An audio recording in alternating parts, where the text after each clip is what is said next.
I've been a detective for over 15 years, and I thought I'd seen every twisted method a killer could use.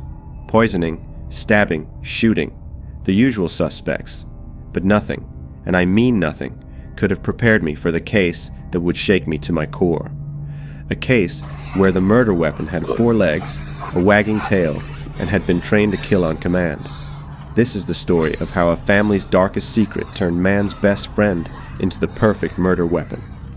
It was a Tuesday afternoon when my phone rang with a call that would change everything. A man had returned to his old family home after months of being away. The house had been on the market, sitting empty, furniture covered in white sheets like ghosts frozen in time. He'd come back to check on the property, maybe reminisce a little about better days. But as he walked deeper into the house, something was wrong. Very wrong. He heard sounds coming from one of the locked bedrooms upstairs. Shuffling, maybe scratching. His heart started racing because the house was supposed to be completely empty. When he tried the door handle, it wouldn't budge. Panic set in. He didn't have the key to that particular room, so he did what any terrified person would do. He broke the door down. What he found inside that room would haunt him forever. There, lying in the exact center of the room, was a body. The victim's throat had been brutally slashed, and the scene was unlike anything I'd encountered in my career. When we arrived at the scene, I immediately noticed something disturbing. It looked like someone had torn the flesh from the victim's throat with surgical precision, almost like an animal attack, but far too deliberate. The victim's hands and chest were covered in defensive wounds, scratches that told a story of a desperate fight for survival. But here's what made my skin crawl. We couldn't identify what kind of weapon had been used to make that fatal throat wound. It was jagged, torn, nothing like a knife or any conventional weapon I'd seen. During our initial sweep of the room, we found something that made the case even more bizarre. In the corner, there was a chunk of flesh that appeared to match the missing tissue from the victim's throat. We immediately sent it to our forensic lab, hoping it would give us answers. The victim was identified as Nathan, a successful real estate agent who had been showing properties in the area. The man who discovered the body told us that Nathan had been scheduled to show the house to potential buyers, but when Nathan's phone went straight to voicemail repeatedly, he'd come to check on him. When we asked who Nathan was supposed to meet, the man had no idea. Nathan hadn't shared those details with anyone. Our next step was to visit Nathan's home address. When we arrived, the house was completely dark, even though it was evening. No lights, no signs of life. Something felt off immediately. As I reached for the front door, I discovered it was already unlocked. Never a good sign in a murder investigation. We drew our weapons and entered cautiously, but instead of finding another crime scene, we walked into something completely unexpected. The lights suddenly blazed on, and we found ourselves facing Nathan's entire family, who had been hiding in the dark, preparing a surprise birthday party. They screamed when they saw us with our guns drawn, and we quickly holstered our weapons, realizing we'd stumbled into what should have been a celebration. Nathan's wife, Sarah, was there with her sister. Nathan's business partner, Marcus, was present with his wife. They'd been waiting for hours for Nathan to come home, growing more worried by the minute. When we broke the news about Nathan's murder, the room erupted in grief and shock. Sarah collapsed, unable to process that her husband was dead. But through her tears, she said something that caught my attention immediately. "It had to be Grace," she sobbed. "Grace killed him. I know she did." When I asked who Grace was, Sarah explained that she was Nathan's biggest business competitor, someone who had been trying to sabotage Nathan's success for months.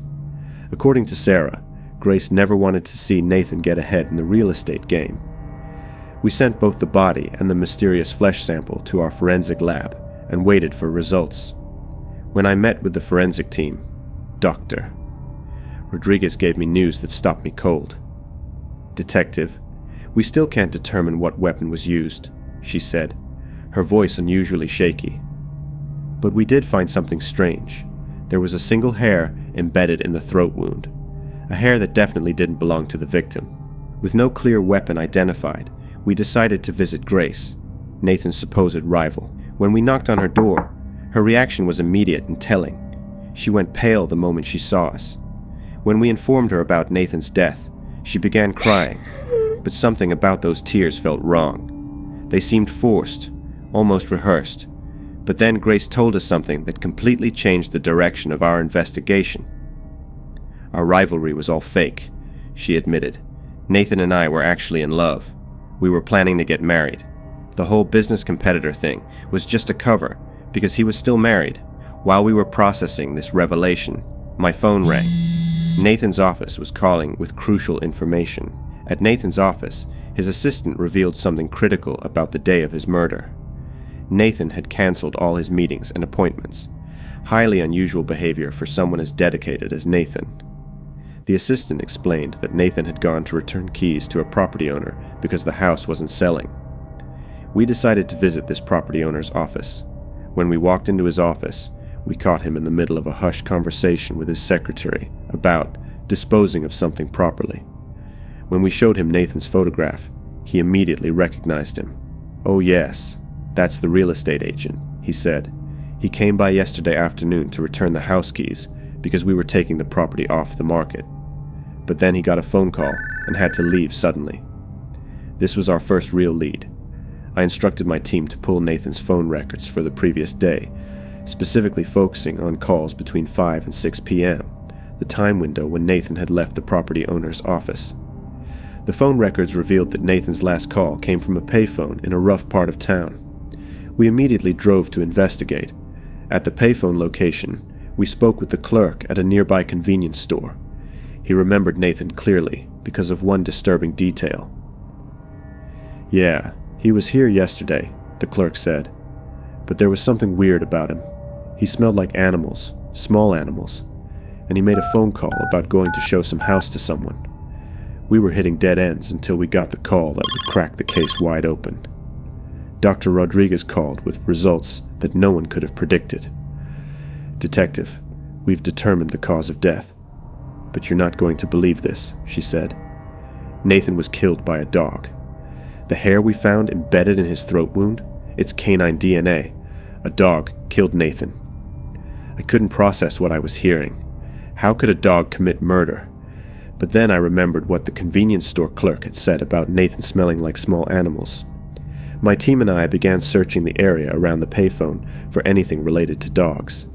That's when we discovered a dog training facility just 2 blocks away.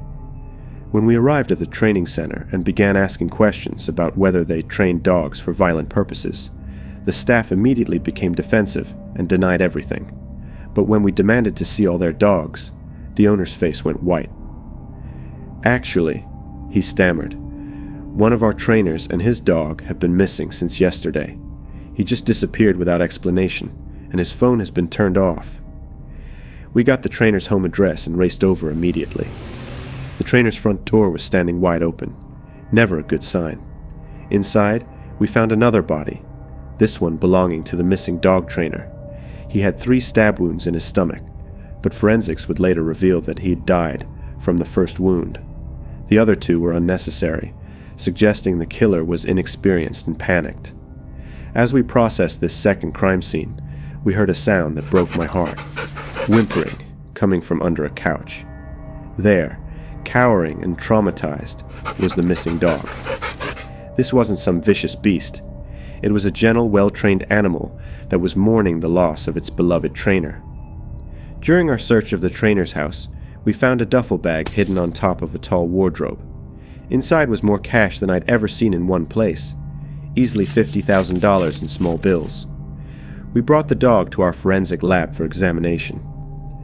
What we discovered changed everything we thought we knew about this case. The forensic team made a shocking discovery about Nathan's locket, a piece of jewelry he always wore. Someone had sprayed it with a chemical compound that acts as a signal for trained dogs. The moment Nathan entered that locked room, the dog was already there, waiting. When it detected the chemical signal, it attacked Nathan's throat, trying to get to the locket. In the process, it tore out Nathan's throat, killing him instantly. But there was one more clue that would lead us to the mastermind behind this elaborate murder plot. The forensic team found popcorn crumbs on Nathan's clothing, indicating he'd been to a movie theater or mall before his death. We traced Nathan's cell phone GPS data and discovered he'd made a stop that wasn't on his usual route from the office to the house where he was killed. The GPS led us to a shopping mall. We showed Nathan's photo to various employees until a security guard recognized him. "Yeah, I saw him," the guard said. He was with a young woman. They were sharing popcorn and seemed to know each other well. Now I needed to figure out who this mystery woman was. I decided to bring all the suspects together for a final confrontation. We gathered Nathan's family at his house and brought Grace there as well. As expected, Sarah and Grace immediately began arguing, each accusing the other of murder. Neither would admit to anything. That's when I had an idea that would expose the real killer. I instructed my team to bring the traumatized dog to the house. As we walked the dog past each person, it remained calm and docile until it reached Nathan's sister, Emma. The moment the dog caught Emma's scent, it began barking frantically, showing the same aggressive behavior it had been trained to display. Emma tried to run, but you can't escape a detective team when you're the prime suspect. Under intensive questioning, Emma finally broke down and confessed to everything. Emma revealed the twisted truth behind Nathan's murder. Nathan wasn't her full brother. He was her stepbrother, and she had been embezzling money from their shared real estate business for years. Every time Nathan sold a property, Emma would secretly sell the same property to different buyers, pocketing the money and leaving Nathan to deal with the angry scam clients. When Nathan discovered her scheme and threatened to turn her over to the police, Emma knew she had to act quickly. She contacted the dog trainer, paid him the $50,000 we'd found, and had him train the dog to attack anyone wearing the specific chemical compound she'd put on Nathan's locket. She'd purchased 2 identical lockets, one for Nathan, which she sprayed with the chemical, and one as a sample for the trainer to use while conditioning the dog. But when the trainer started blackmailing her, demanding more money, and threatening to expose the murder plot, Emma knew she had to eliminate him too. She stabbed him to death, but being inexperienced with killing, she didn't realize he died from the first wound and kept stabbing in a panic. The most chilling part? Emma had orchestrated Nathan's birthday party as the perfect alibi. While the family waited to surprise Nathan, she knew he was already dead, killed by a weapon no one would ever suspect, a loyal dog trained to kill on command. As we led Emma away in handcuffs, I couldn't help but think about that traumatized dog, now an orphan, because of one woman's greed and desperation. In 15 years of detective work, I learned that humans are capable of unimaginable evil. But this case taught me that sometimes the most innocent creatures can be turned into instruments of death. The dog was eventually adopted by a loving family, and with proper therapy and care, learned to trust humans again. But Nathan's family would never recover from learning that one of their own had orchestrated such an elaborate and heartless murder. Sometimes the people closest to us are capable of the most unthinkable betrayal. If you were the detective, what's the first lead you'd chase? Another case is waiting in the files. Subscribe, and you'll be the first detective on the scene.